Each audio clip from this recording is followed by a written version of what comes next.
Oh man, crazy. Yeah, late ill kid at OneYoungsta holding it down, bringing that street geek and nerd soul. What is up, my people? Today we're back. That's right, Beast Vibes Life. I'm so happy. Happy New Year to everybody. We bringing that hip hop back to you, and I'm joined to my left, the awesome, the amazing producer extraordinaire, Arckatron. What's up, people? How y'all doing? It's a new year. It's a new day. Yeah, I'm feeling fine.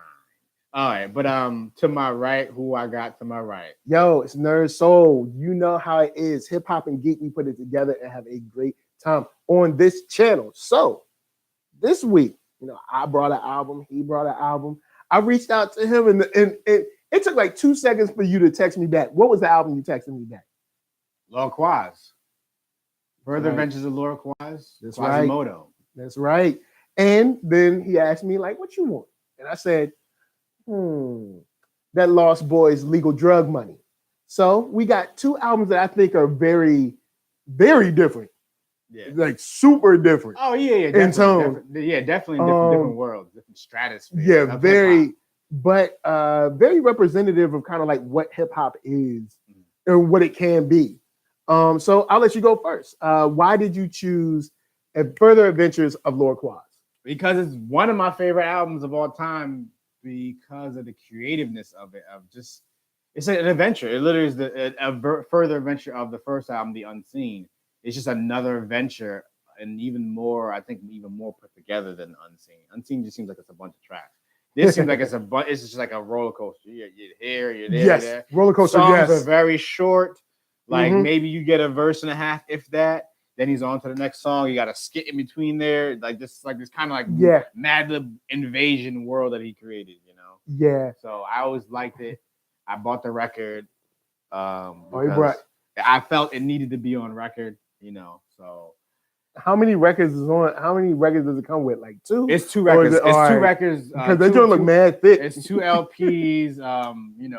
It's 26 songs, so they like split it like 13 and 13 or something like that. Okay. I think it's 13 and 13.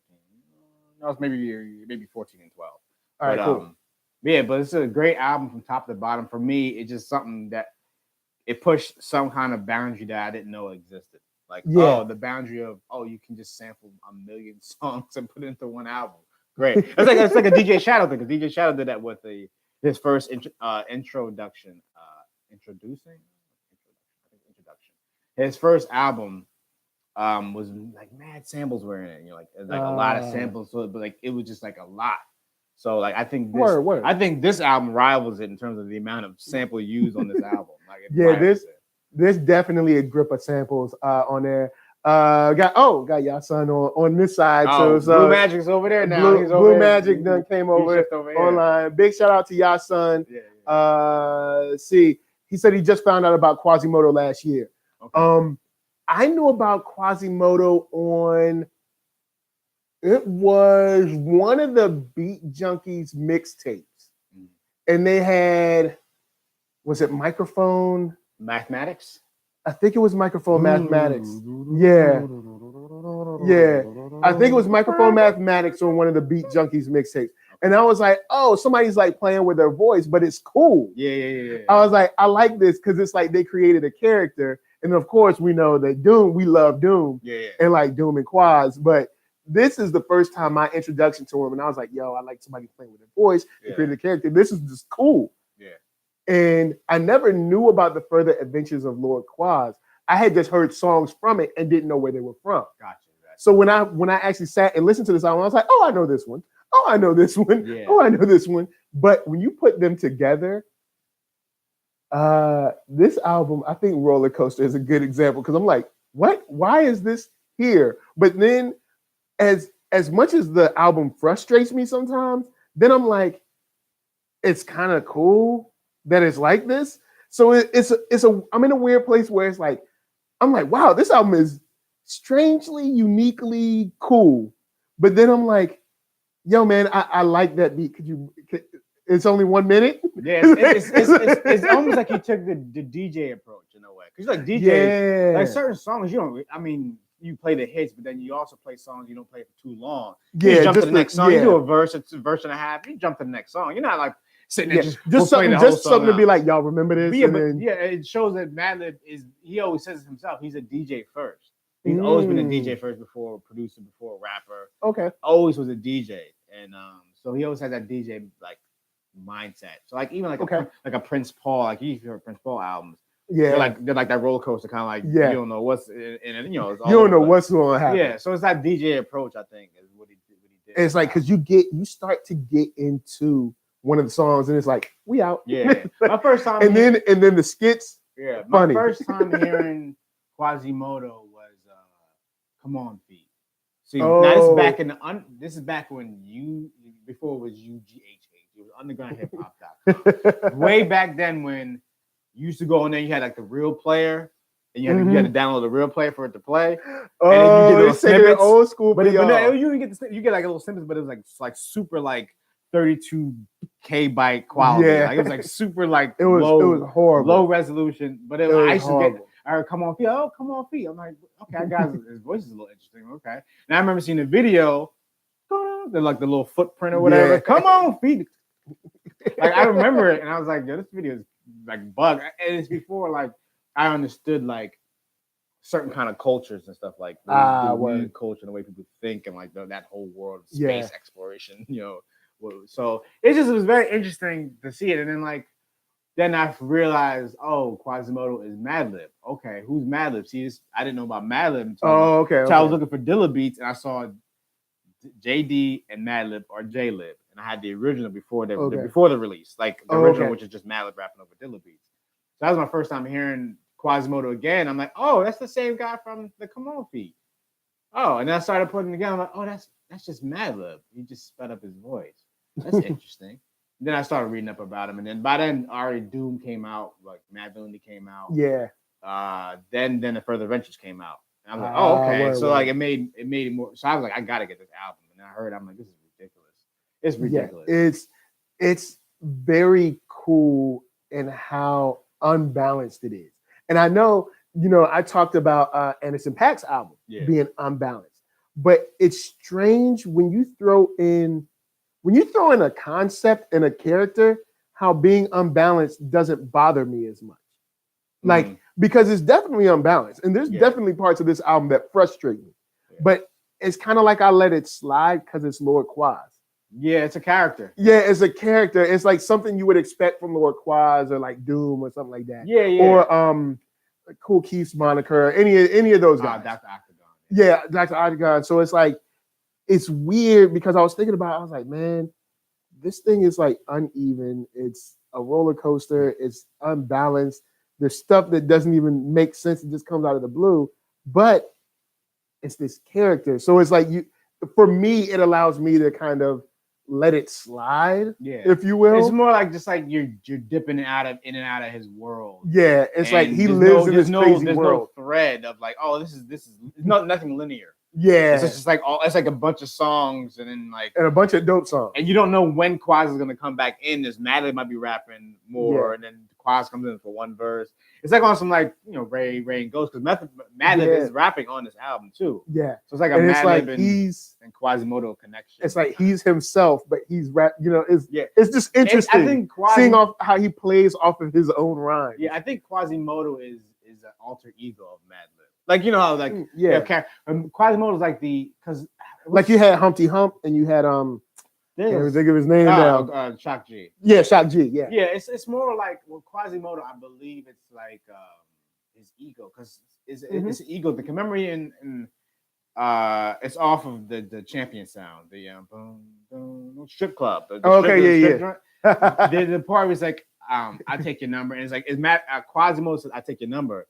And then Madlib says, and my ego is growing. Like, so it's like almost like he's like his ego of Madlib, or like Madlib was egoed out because Quasimoto was like, I was like trying to grab the girl first. And I like the whole thing about referencing older rhymes and referencing older skits and stuff. It's just who'd you get? Who'd you get? Who'd you get? Or it's like like what is that? Was it so like at the house next, grab latex. It's like, hold up, ain't you over there Yeah, yet? yeah, It's like, yeah. it's like, hold up, that was last album. Ain't you over The there? last album. Yeah. Asher Black Latex in line. Who next? Yeah. Quas from the last album. Ain't you over there yet? Yeah, it's like it's like there's so references from the old album. Yeah. Lord Quas, even though there's an album where I feel like why on some stuff, it's beautifully off center, and I really dig the album. I'd say for a hip hop head, this joint I put it at a solid 8. I think I put it at a solid 8. There's things that kind of rub me the wrong way sometimes. Really? What rubs you the wrong way? When it just go.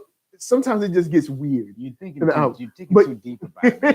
It's all it's just be surface with it, man. Yeah, just be surface. Yeah, it's nothing deep. There's nothing like, yo, there's no deep philosophy. Like, yo, he was trying to like come with some crazy. Like, no, Madlib probably made this album in one day and said, here's your album. You know what? He probably did. So he wasn't thinking too much about it. So yeah. I don't think we should, as Trey Songz looking homeless on the joint. That ain't no Trey Songz, man.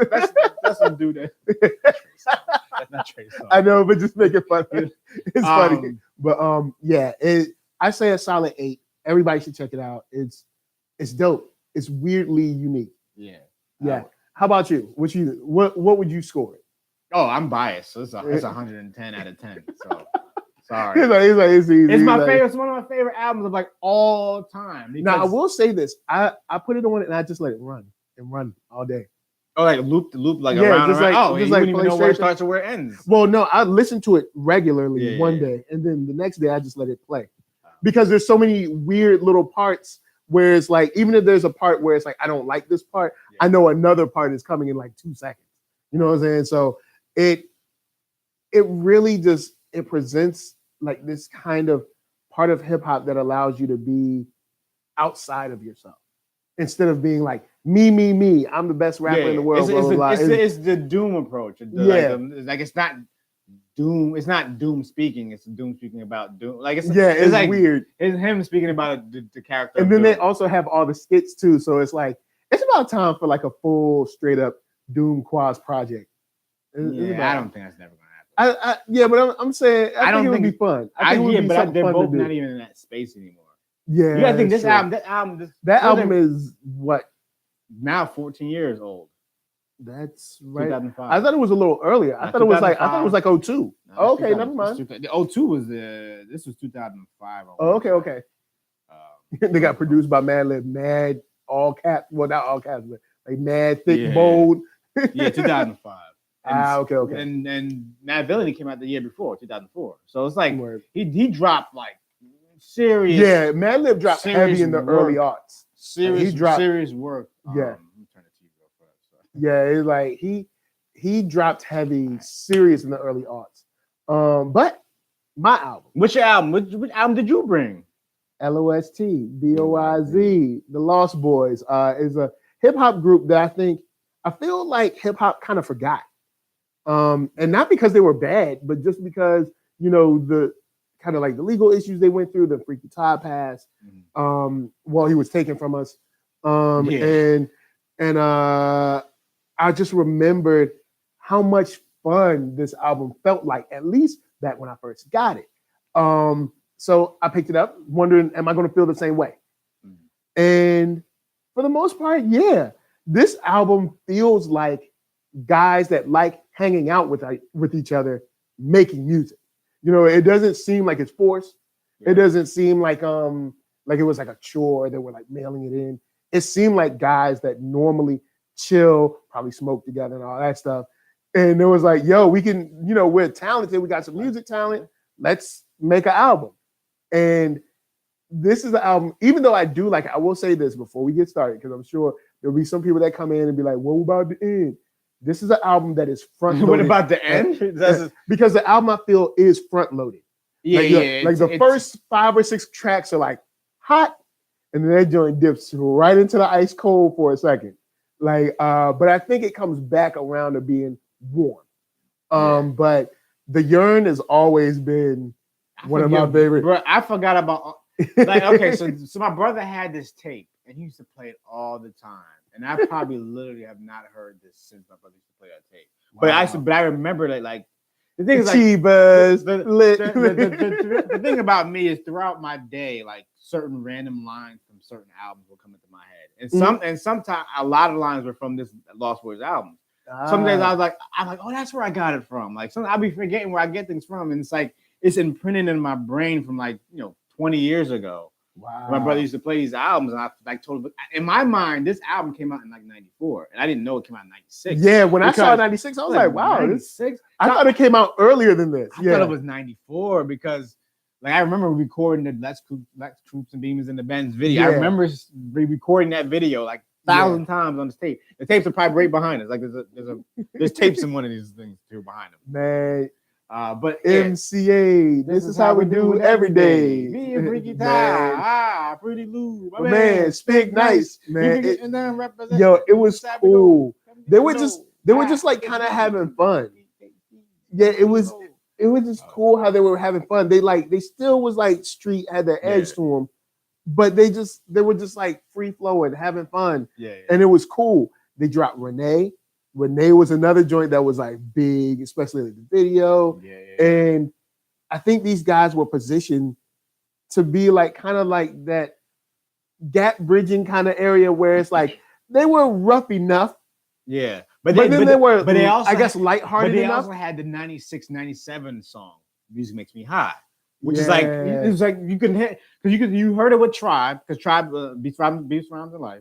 You heard it with the Stretched Out. You heard it like kind of trends, like the sound started to change. Yeah. So like that's why I said that song reminds me of a 96 song. Okay. Like that, the rest of it, Black's Crew, that's like Easmo B. So like it's got the 94, it got that older 94, feel. Like Biggie, early Biggie sound. You know what I mean? So that's why it sonically, like it reminds, in my head it's 94. Yeah. But so it fits in between. I thought it was earlier too. When I saw 96, I was like, oh, 96. Okay. So I'm like, what? They came out that year? That was the year of like, it was like 96. That must have been January or something. Capone Noriega. No, Capone Noriega always came in 97. Yo, that's Mobb Deep came out that year. That's another sneak album that was like kind of flame. With Capone Noriega? Yeah. Oh yeah. The War Report. War Report. We're gonna have to talk about that. War Report is definitely on. Yeah, man. And speaking of Channel 10, there's a Channel 0 song on this album, and I did not realize he was taking shots at Marky Mark. Oh, really? Listen to those lyrics. Wow. I was like, he actually says Marky Mark on the drum. I'm like, oh wait, he's like taking shots at Marky Mark and all the kind of rappers who try to perpetrate and then jump to something else. So that was basically like he was talking some Channel 0. See, I thought he was just talking about rappers in general. No, he says Marky Mark. Oh, see, I must have missed that. I must have missed that line. I was like, yo. But yeah, man. So there's like a little beef. Yeah. Air clearing kind of song. I like it. I like it. Give me more of this. You got Freaky Ty on this, who rapped way more than I thought. Yeah, like you brought it up, and I remember thinking it too, like, oh snap. Like, because I remember him only being like on one song, and then now I'm like, oh, hold up, he's like on like 3-4 songs, like 4 or 5 songs. Yeah, he's rapping. He's got verses and everything. Yeah, it's like full verses, and it all fits. Like they were a crew, and that's what I think shines in this album. Even though I do think it's very front loaded, that's what shines this album. Also, got Big Les.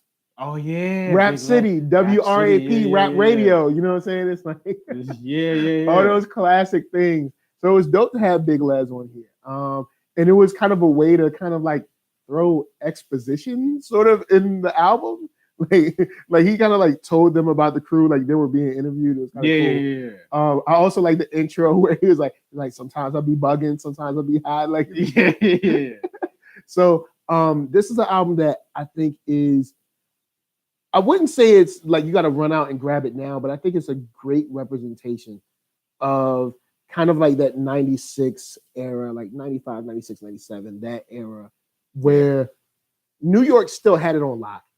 Oh, yeah. But these guys were kind of like this outlier where they weren't mega stars, but they definitely like touched the culture. You know, that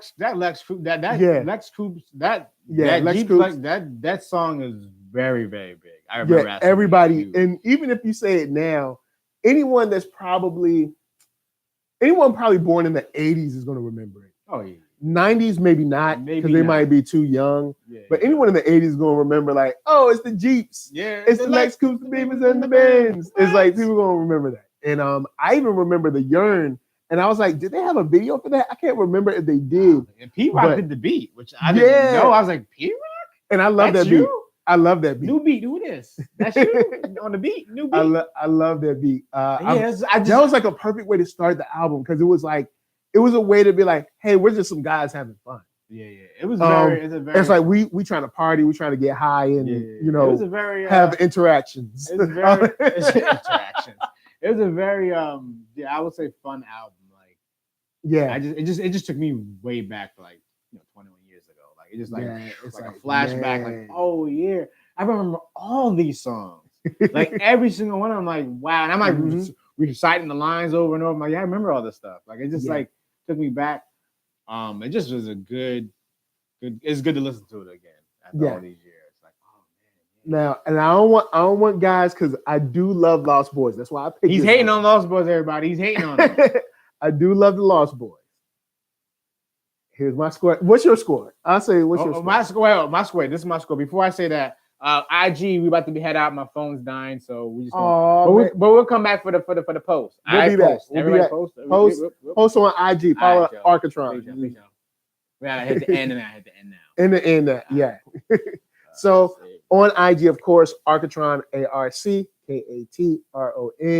Get at him, follow him, because the after show we do. Yeah, we do it over there. So just follow me over there. Okay, you got that, everybody? And big shout out to Haslo, Yasun, and I think that's it. I don't think Alan Lewis showed up at all. Oh, so no Alan Lewis? Oh, no Alan Lewis today. Alan Lewis, we here though. We saw you on Sunday. Over there. How said Madlib made this album one day high on drugs. Pretty much.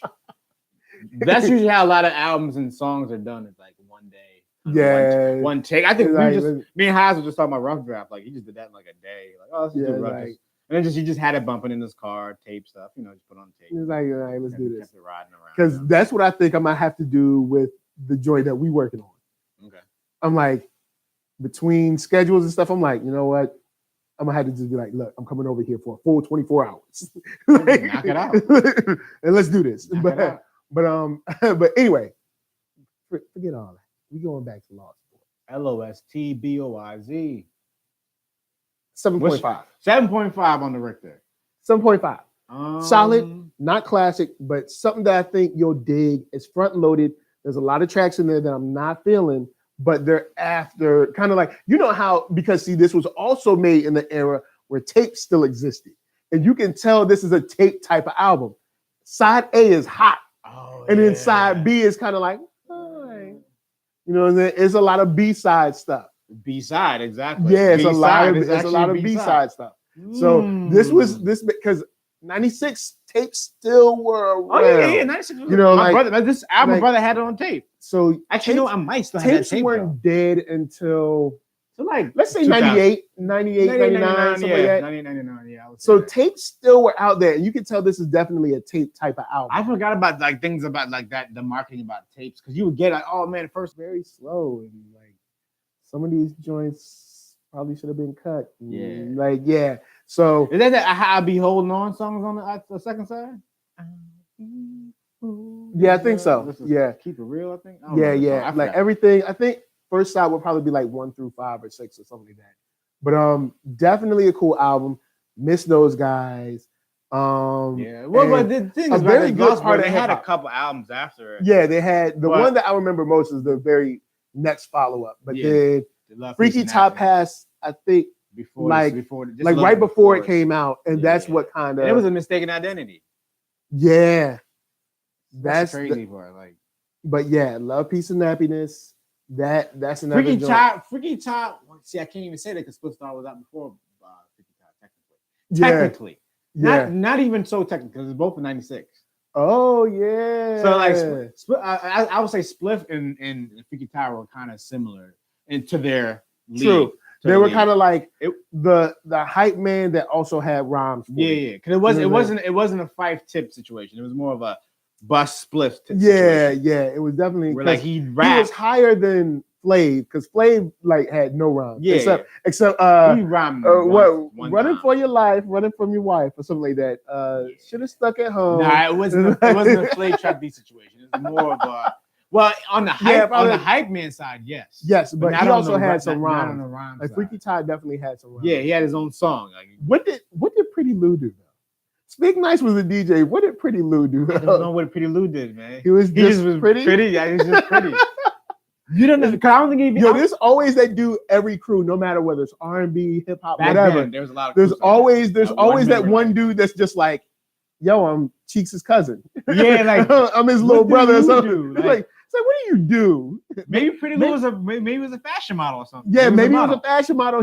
They put him up front to get the girls, or maybe you never know. Maybe he was their accountant on the low. Like he had dreads, but then he was like, had the little hat with the green, tint. Kino. He had the Kino hat. Oh man, because it's like, what did in the chat? Let us know what did Pretty Lou do? We know Speak Nice was the DJ. Because they called him DJ Speak Nice.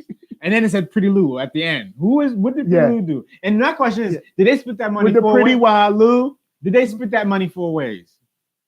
Because what did Pretty Lou do to get the money? Did he I think Pretty Lou was a producer. No, his name ain't on the production. Nah. Pretty Lou, I wonder, maybe this is how it would split the money. All right, if we're gonna split the money, we do percentages. All right, so Cheeks would get, let's say Cheeks get about 30%. Right. 30%. Yeah, well, you got 4 guys, so you got 150% because he's writing and rhyming. Yeah, but you got 3 other people. They got split that through 3 of them. Like, all right, so Cheeks got 50. All right, and then Freaky Ty got say 25. Okay, 25, and then no. Well, he didn't produce. He was just a DJ. Yeah, he was just for the shows. He was just albums. So he don't get nothing for the albums. So that's all he was doing. So Spig get like 10. No. Give him 15 and give Lou 10. All right, cool. There we go. That makes it even. All right, cool. Then Spig Lou got. What did Pretty Lou do? He was like, where is Pretty Lou right now? So we can get somebody let us know. Because we thought Pretty Lou who watches the show. No, we thought he watched the show. We don't know if he watched. We don't know if we watched the show now because he, disappeared on us. Look, if you know Pretty Lou, if you ever watch this show, holla at me. I love the interview. I want to know what you did. Like what. I'm guessing maybe it's just like the model of the group, like kind of like the face of the group, because he was pretty. Maybe he helped him write some rhymes. Maybe he gave him some lines. Maybe he was maybe he was a line guy who didn't rhyme. Maybe what? Pretty Lou is Jerobi. He's kind of like that dude. He's like the spirit. Jerobi. He's like the spirit of the Lost Boy. Like that's what? Now we got to give you a little bit more. A little more of the pop. Nope. Still get on 10. Until further review. It's on review. It's on the schedule. Under review. But Legal Drug Money, man, loved it a lot. They also did that joint.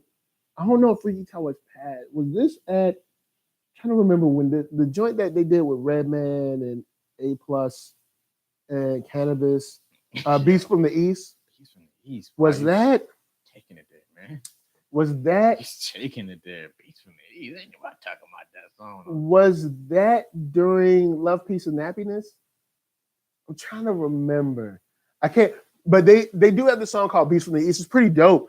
Was that 97 it came out, something like that? Maybe something like that. But Beast from the East, it's Cheeks, Redman, A Plus, and Cannabis. Cannabis verse, that's the verse. I think I remember this because the verse Cannabis spits in that song got in the source for being like whatever when they would put like verses in the source for like the hot rhyme of the month or whatever, and they put that joint in there. And that's how I remember that like coming up. It's Cannabis' verse was mad long too. That was kind of like his coming out party. Oh, it was like his Capadonna Win the War. Yeah, verse. It was like mad long. Okay. And I think at the time he wrote A Plus's verse too, because A Plus's verse is very cannabis like. Because I remember they used to hang together real tight. Yeah. But that's a whole nother. I remember that guy A Plus. What happened there? Hoslow said Pretty Lou's job was being pretty. What more did y'all want him to do? I guess so. Thomas said, shouts out to Thomas D. He said, this whole time I thought Freaky Ty was part of Rockefeller. No, I know who you're talking about. You're talking about he's talking about Ty. Oh no. Ty is Lost Boys. Ty I think it's Ty. What are you talking about? Rockefeller had this dude in Hoslo. You probably know. Rockefeller had this dude like Little Ty or Freaky Ty or something, but it was like TY or TI, something like that. And he was short dude, kind of like I guess brown skin, bald headed dude. When I saw him, Ty. yeah, you actually see rapped? him. I don't think he rapped, but you actually see him in the backstage movie. That's where you actually see him at. And I'm trying to remember. Tata. That's what it was. Tata. Yeah, that's what it was. But I'm just saying, at least I remember something. See, there we go. Thomas, but also actually, you could even went to the Murderers, Black Tie, aka Cadillac Tie. Yeah. So, that's what I thought you was talking about. Rockefeller. I'm like, you mean Murder Inc. Like, who are you talking about? I'm talking about Tata. Jay-Z said Tata every single verse. Yeah. So Tata. We ain't talking about him. But I was just clearing it up for him, gotcha. like because I remember hearing that name and I was just like, I know the dude, but all right, cool. So yeah, that's Tata. That's a whole different dude. But yeah, Lost Boys, Lord Quas, 2 albums you never thought you probably would Quas. You probably would have never even Lord put them in the Boys. same sentence before. But No, I'm like, you know what? This is we came I back didn't strong. give- We came back I strong, didn't y'all. even give my grade. Oh, what was your grade? 7.77. Oh, he just wanted to go higher than On the mine. Richter. It's shaking, rattling and rolling. It's definitely a nice album. Front loaded, definitely. Yeah. And front loaded albums is what kind of catch me off guard sometimes. I'm like having a good time. Yeah. Yeah, What? And then I'll be like, it just tapers off. It just tapers what off. happened? Yeah, kind of weird. But it's definitely dope. So before we get out of here, we got some other stuff to talk about real quick. Yeah, what we got? What's going on? What's going on? You got an event coming. I have an event. This man got an event coming next week. Me? Yeah, you. I do. Is it next week? It's next Wednesday. See, I'm trying to tee him up. I threw the alley-oop, and he just watched the alley-oop go. He didn't even try to dunk it. I can't dunk. He didn't even try to catch it and lay it I up. can't even jump. He just looked at it. I just laid it up. I have no vertical. I put the tee in the ground, I have put the ball horizontal, but I have no vertical. Sorry. He ain't even. I tried. I can slide across the room, but I can't jump. I'll say this. Can't Look, elevate. there's an event coming next week. Is Arckatron. Yes, it is. Arckatron will be performing with there? Ross G and Lena and Fournier. Lena Fournier. See, there we go. The Bam, jump right off sound is throwing it. It's it's on Avalon Boulevard out here in LA. Mhm. You can look at my Twitter, Facebook. No, not Facebook. Instagram. That's the thing I was looking for. At Arckatron. Yeah, Arckatron. Arckatron. That's Arckatron. And you can find like where it is and the exact address and everything. But yeah, we're gonna rock out. It's called Bass Odyssey. It's gonna be a lot of spacey, bassy stuff going on. So check that out. It's gonna be dope, man. If you like Ross G, if you haven't heard of Ross G, check him out. Another producer that's kind of came up during the sort of like Brain Theater kind of The LA beat scene. Yeah, LA beat scene. The first wave. Yeah, kind of like the first wave. And so check him out. Has some definitely has some spacey, trippy like beats, some cool head nod stuff. But you know what I'm saying, I'm gonna get another celeb up in there. See, he gonna be there. So if you're in the LA area, check it out. It's Wednesday. What time? 9. I don't know what time. It's the time of the I'm nighttime. trying. It's when the sun goes down. That's what time it is. I don't know what time The it is. sun goes down at like 4:00. Yeah, that's when the time it is. That's when the party starts. Guys, I'm trying. I'm trying so hard. Hold on. No, don't even say nothing, man. Be quiet. Hold on. I'll tell you right now. Hologram Hayes said, did we ever talk about Quasimoto the Unseen? Yeah, we kind of referenced it slightly early in the episode. I think you probably be able to drop more. It's 10-2. 10-2. Everybody look at that right there. Look at that. I wish you can flip it though, but see 10-2. Bam. Hold on. See that? Oh, there we go. There it is. Nice, real nice. All right. See if you See? focus. No, wait, you focus back now. Hold on. All right, we back. All right. So what was it? What was I saying? Sorry. So did we cover Quasimoto the Unseen? Yeah, I don't think I will be covering it. You will be covering it. Probably not. I think this is the better of the two. Yeah, I think this is the better. In my opinion, it's the better of the two. Unseen was very, very straightforward. Okay. In terms of like it had skits and stuff, but Further Adventures is like it's like a mind warp. It's like a time warp. Like definitely. The Unseen was like him testing it out in a way where he just raps songs, does like 3 verses, 2 verses, full instrumentals. It wasn't like as sporadic, as eclectic as this one. Jumpy as it was. Still unique. Unseen was still it still was unique. Like nobody was doing nothing like that. There was definitely a different like uniqueness to the Further Adventures though. Definitely. So yeah. So we didn't cover Unseen. We kind of like just referenced it, but yeah, definitely Further Adventures. I said 8. You said 110 out of 10. 110 out of 10. Then Lost Boys, I said what, 7.25? No, you said 7.25. You said 7.5. 7.25. 7.25. What? So you got 7.77. Yeah, because it's a lucky number. Oh, please. Lucky number 11. Anyway. Remember that movie? Yeah, I remember that movie. I never seen it. Yeah, it's bad. Because I never seen it either. I know it's bad then. Because I saw the cover, man. Really? I saw the cover. The cover lets you know me. What's the saying?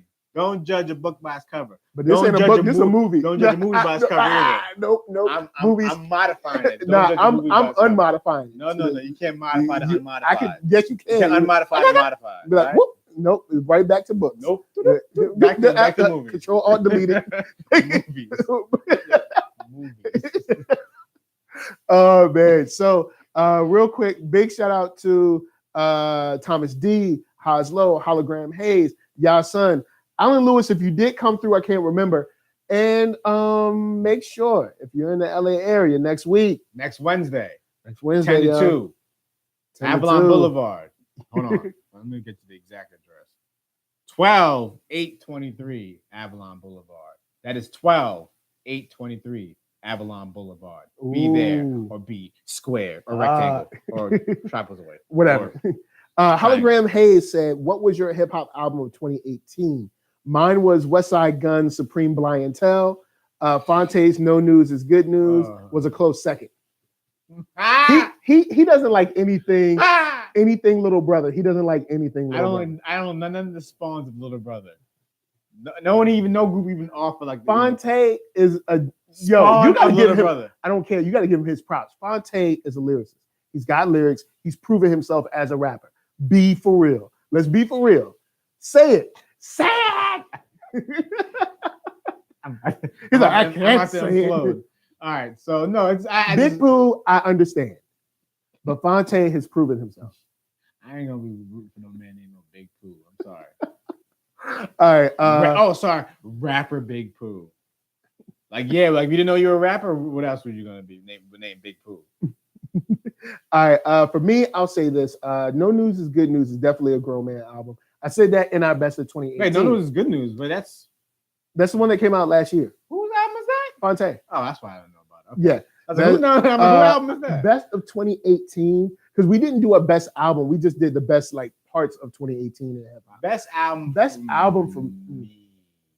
Maybe the Ends and Back album, because but the problem is I have to remember the totality of last year. Yeah, the Ends and Back was at the end of the year, so it's kind of like the Oscars. Remember they dropped the Oscars just before the Oscars. They dropped those Oscar-winning movies before the Oscars, so it's fresh in your head. Yeah, it's like it's tough. I probably had to say I don't have a best really. I did like Black Thought's joint. I like Fonte's joint. Let's see who else kind of. You know who I kind of liked on the sneak? I don't know if I'd say it's best, but I was digging Rock Marshall's joint too. So I was digging that a lot. The Pale Horse. Yeah. So Behold the Pale Horse. Yeah, there was some heat. But I don't know if I can narrow it down to a best for you. And you put me up on Supreme Blientel because I didn't know about that. So you put me up on that. So let's see. He said which one? Oh yeah, Cole did drop last year. I'm good. Yeah. I ain't like Cole since Far As Hell. I think I've had my fill of Cole, but he did drop last year. I will say his lead single I did like. Yeah, I did like his lead single. I will say that. So I'll give him that. But I'm not super checking for Cole either, so I can't say whether it was good or bad. I can't remember who dropped last year. Yeah, I actually like and actually want to listen to. Yeah, because there's a lot of stuff that Anderson .Paak is up there on my list, definitely. Yeah, his album. Even though I liked it, I don't think I ever ended up scoring it, but I ended up liking it. But I just didn't think it was an actual like cohesive album. I'm just saying, I can only tell you my experience. You're thinking too deep. You gotta go surface on it. Some things you gotta go surface. You gotta go for the surface. I don't remember who came out last year. Really? Yeah, we'll have to think on that one. But those are the people that we kind of feeling right now. So, guys, before we bounce, to my left, I have the esteemed colleague, Arckatron. To my left. Can I do that? Okay, I don't know if I can do it on YouTube, but wait, what? What we doing? You can find them at ARC. Oh yeah. Hold on. Let's run back. Rewind. You can find me at ARCKATRON.com. That's right, and you can check them out on Instagram. Instagram heavy, yeah. Check them out on Instagram heavy. YouTube, Everything else light. Yeah. Twitter light, Facebook super light, but Instagram heavy. Yes. And you can check me, NERDSoul, at ThatNERDSoul. That's right, ThatNERDSoul. And YouTube.com/NERDSoul. That's right. Straight up one word. Search it up and you will find yo boy. Make sure to subscribe and make sure to hit that thumbs up if you like what you saw. Now you hit that thumbs down. I'm going to send Lord Quas after you. And you know what happens then. I'm just saying. So, nah, just like, keep going. It's like, what? Yeah, we leaving. We done. Show is over. But thanks for checking us out, man. Till next time, make sure listen to some dope hip hop, take it back to some old school, mix it with some new school, and all that, and live your best life. Yeah, because you don't need to go back and forth with them people. Nope. You gotta live your best life. So from us to you, we're just saying peace.